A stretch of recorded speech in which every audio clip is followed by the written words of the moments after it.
हरे कृष्णा, राधे राधे। हम सभी साधक श्री चैतन्य चरितावली श्रवण कर रहे हैं। प्रसंग है गंभीरा मंदिर में श्री गौरांग गतांक से आगे। सचमुच उन्हीं महानुभाव की कृपा से तो आज संसार श्री चैतन्य देव के प्रेम की अलौकिक दशाओं को समझ सका है। नहीं तो वे भाव प्रत्यक्ष रूप से संसार में अप्रकट ही बने रहते। ये भाव मानवीय भाषा में व्यक्त किए ही नहीं जाते। इन भावों को व्यक्त करने की तो भाषा ही दूसरी है और उसका नाम मूक भाषा है।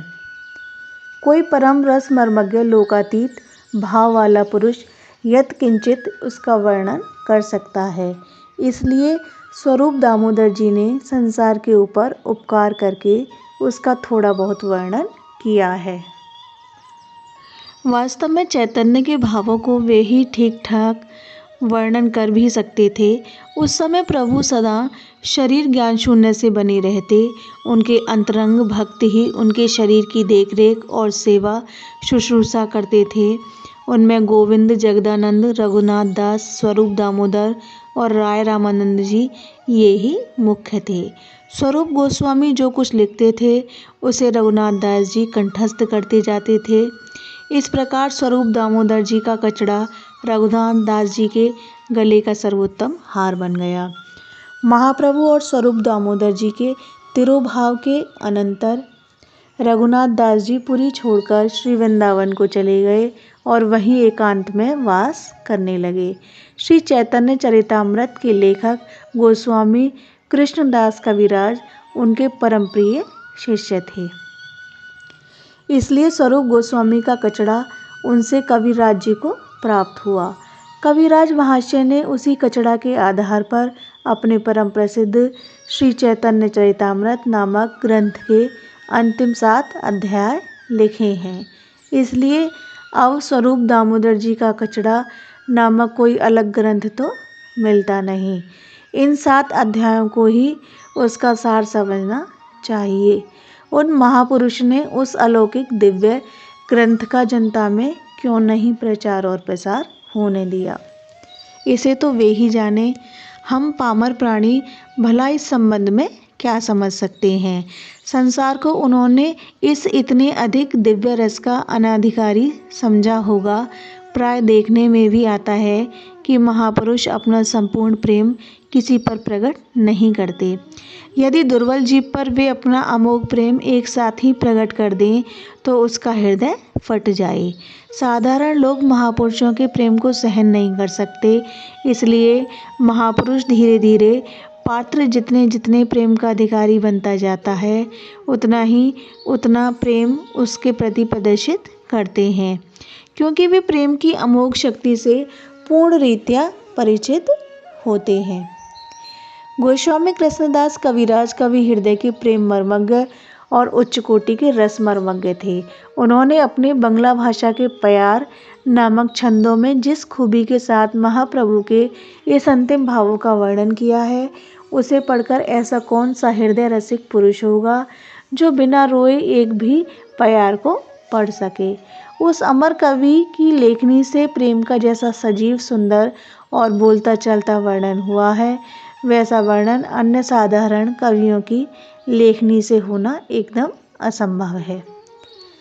प्रेम का प्रसंग एक तो वैसा ही जटिल है, फिर उसे मानवीय भाषा की कविता में वर्णन करना तो सचमुच ही महान प्रतिभा और घोर साहस का काम है। कविराज महाशय स्वयं कहते हैं, जो पुरुष प्रेम के विकार को वर्णन करने का प्रयत्न करता है उसका प्रयत्न उसी बौने बावन के समान है जो सबसे छोटा होने पर भी आकाश में स्थित चंद्रमा को पकड़ना चाहता है। जिस प्रकार अनंत अथाह महासागर में से वायु एक कण को उड़ा लाती है, उसी प्रकार श्री कृष्ण प्रेमावर्ण वैपय का एक कण जीवों को स्पर्श कर सकता है। क्षण क्षण में प्रेम की अनन्य तरंगें उठती हैं। भला साधारण जीव उनका पार कैसे पा सकता है। श्री कृष्ण चैतन्य महाप्रभु जिस प्रेम रस का आस्वादन करते हैं उसे तो उनके परम प्रियगण श्री स्वरूप दामोदर तथा रामानंद राय आदि ही जान सकते हैं।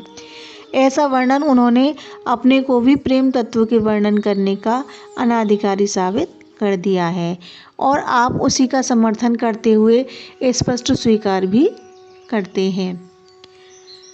श्री गौरांग महाप्रभु की अत्यद्भुत अलौकिक दिव्योन्मादकारक चेष्टाओं को जिन्होंने अपनी आँखों से उन चेष्टाओं को प्रत्यक्ष देखा है, उन्हीं के मुख से सुनकर मैं लिखता हूँ। इस बात से तो अब संदेह के लिए कोई स्थान ही नहीं रह जाता। यदि कोई साधारण मनुष्य उनसे इस बात को कहता तो वे उसका विश्वास भी ना करते, किंतु जब साक्षात रघुनाथ जी ही उनसे कह रहे हैं, जो कि निरंतर 12 वर्षों तक प्रभु के समीप ही रहे थे, तब तो उन्हें भी विश्वास करना ही पड़ा। इस बात को वे स्वयं कहते हैं। महाप्रभु के इस दिव्यो उन्मादकारी भावों को यदि कोई इतर पुरुष कहता है तो संभवतः निश्चय भी न होता, किंतु सदा प्रभु के संग रहने वाले रघुनाथ जी ने अपने मुख से इन भावों को मुझे बताया, तब मैंने इन्हें अपने ग्रंथों में लिख दिया। इसमें अब शंका के लिए स्थान ही नहीं। इस प्रकार स्थान स्थान पर उन्होंने इन भावों को अवर्णनीय बताया है और 7 अध्यायों में बड़ी सुंदरता से वर्णन करके अंत में कह दिया है। महाप्रभु की गंभीरा लीला कुछ जानी नहीं जा सकती। बुद्धि का तो वहाँ प्रवेश ही नहीं, फिर वर्णन कैसे हो सकता है। जिस प्रेमोन्मादकारी लीला का वर्णन करने में प्रेम के एकमात्र उपासक, गौर कृपा के पूर्ण पात्र तथा आयु भर वृंदावन में ही वास करके प्रेम की साधना करने वाले कविराज गोस्वामी अपनी वृद्धावस्था से कांपती हुई लेखनी को ही असमर्थ बताते हैं, तो हम कल परसों के छोकरे जिनका कि प्रेम मार्ग में प्रवेश तो क्या झुकाव भी नहीं हुआ है, ऐसे साधारण कोटि के जीव उसका वर्णन ही क्या कर सकते हैं। हमारे लिए तो सबसे सरल उपाय यही है कि इस प्रसंग को छोड़ ही दें, किंतु इस प्रसंग को छोड़ना उसी प्रकार होगा जिस प्रकार दूध को दुहकर औटाकर जमाकर और उसका दही बनाकर दिन भर मथते रहें और जब मक्खन निकालने का समय आया तभी उसे छोड़ दो। महाप्रभु के जीवन का सार यही है। यहीं पर तो प्रेम की पराकाष्ठा होती है, यही तो उनका जीवों के लिए अंतिम उपदेश है। इसी को तो ध्रुव लक्ष्य बनाकर साधक आगे बढ़ सकते हैं। इसलिए इसे छोड़ देना मानो इतने सब किए कराए को बिना सार समझे छोड़ देना है। इसलिए हम इसका अपनी क्षुद्र बुद्धि के अनुसार उन्हीं कविराज गोस्वामी के चरण चिन्हों का अनुसरण करते हुए वर्णन करते हैं।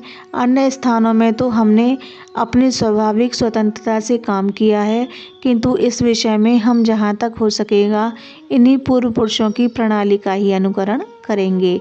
अक्षरों का अनुवाद कर लेना तो हमारी प्रकृति के प्रतिकूल है, इसके लिए तो हम मजबूर हैं, किंतु कैसे भी क्यों न करें, इन्हीं महानुभावों के आश्रय से इस दुर्गम पथ को पार कर सकेंगे।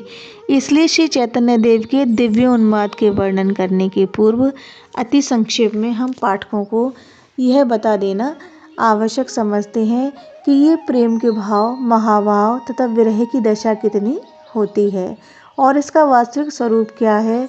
इस विषय पर मधुर रति के उपासक वैष्णवों ने अनेक ग्रंथ लिखे हैं और विस्तार के साथ इन सभी विषयों का विशद रूप से वर्णन किया गया है।